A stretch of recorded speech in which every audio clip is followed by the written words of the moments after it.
What's up, it's Cinema Shogun here, and people often ask me what inspired me to make a YouTube channel.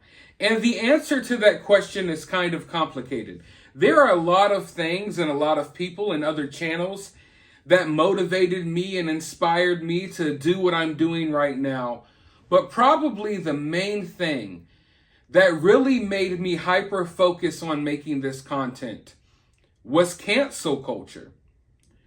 And wanting to battle cancel culture and this victim-like mentality that everyone seems to have these days. Like, I don't know what it is, but in today's world, everyone is always offended about something. It's like the littlest thing offends people so much to the point where our quality of life isn't as good as it used to be.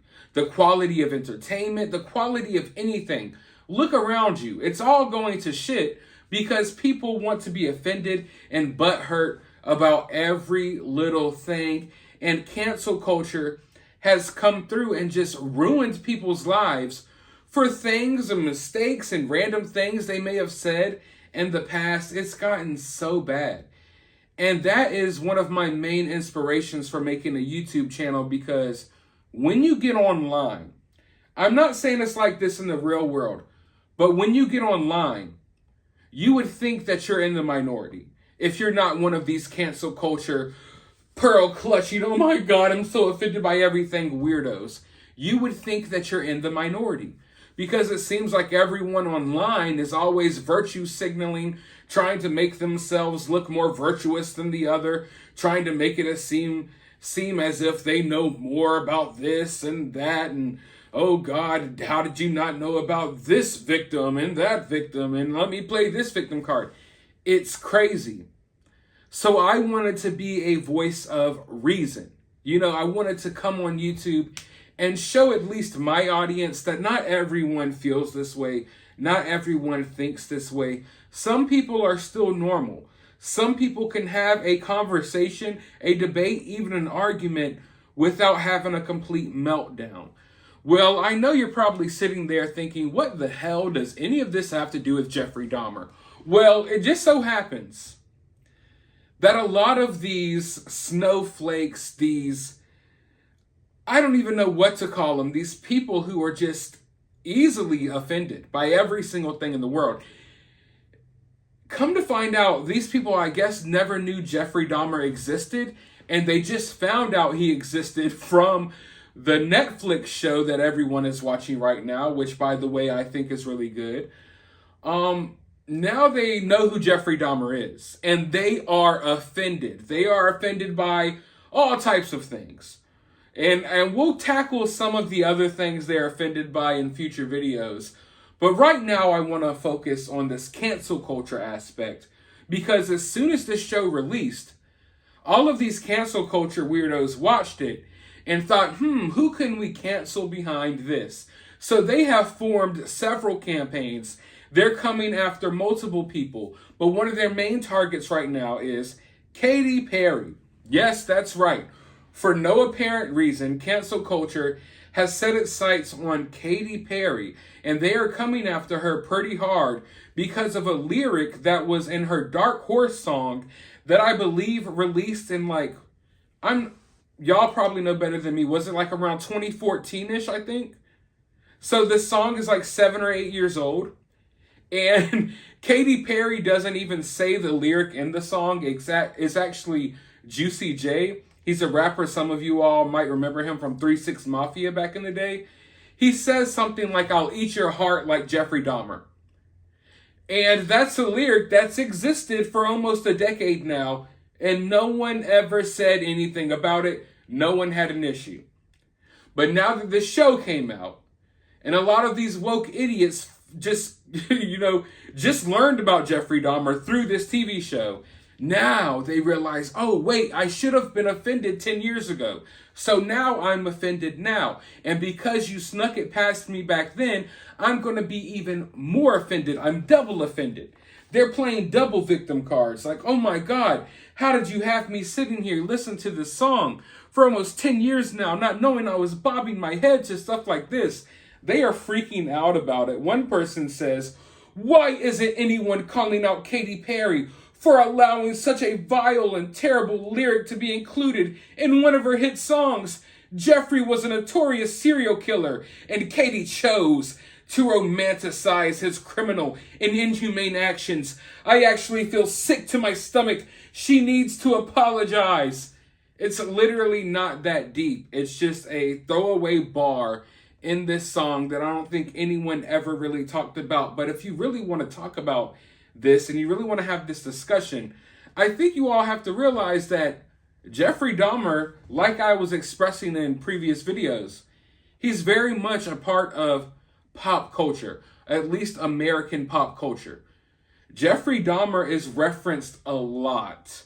And I mean a lot, a lot. There's a lot of jokes. Whenever you're talking about eating someone, Jeffrey Dahmer's included. Jeffrey Dahmer is referenced in all types of cartoons, all types of movies, all types of songs. If you want to get upset by Jeffrey Dahmer references, then you're going to have a long road ahead of you, because I assure you, there are plenty things for you to cry about. There are plenty things for you to research and get butthurt about and go cry in a corner about and complain about on Twitter and try to cancel people about, because everyone everyone in media, not everyone of course, but every form of media has references to Jeffrey Dahmer. You know what I'm saying? It's very common, if you will. Now, is that okay? Is that right? I mean, that's a conversation and a debate we can have.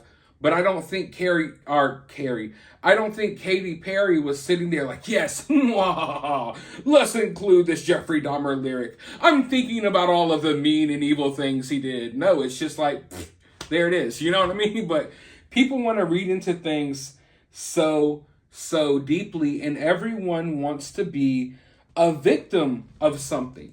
It's like people can't go a day in their lives just living normally without wanting something that they could point out and act like they're oppressed by or they're a victim of. Like, who gives a damn if this lyric was in a Katy Perry song, 8 or 9 years ago? If you weren't offended back then, don't try to claim that you're offended now. That's the worst part, is the double offense of, oh my God, I was listening to this song for years now, but now I'm offended.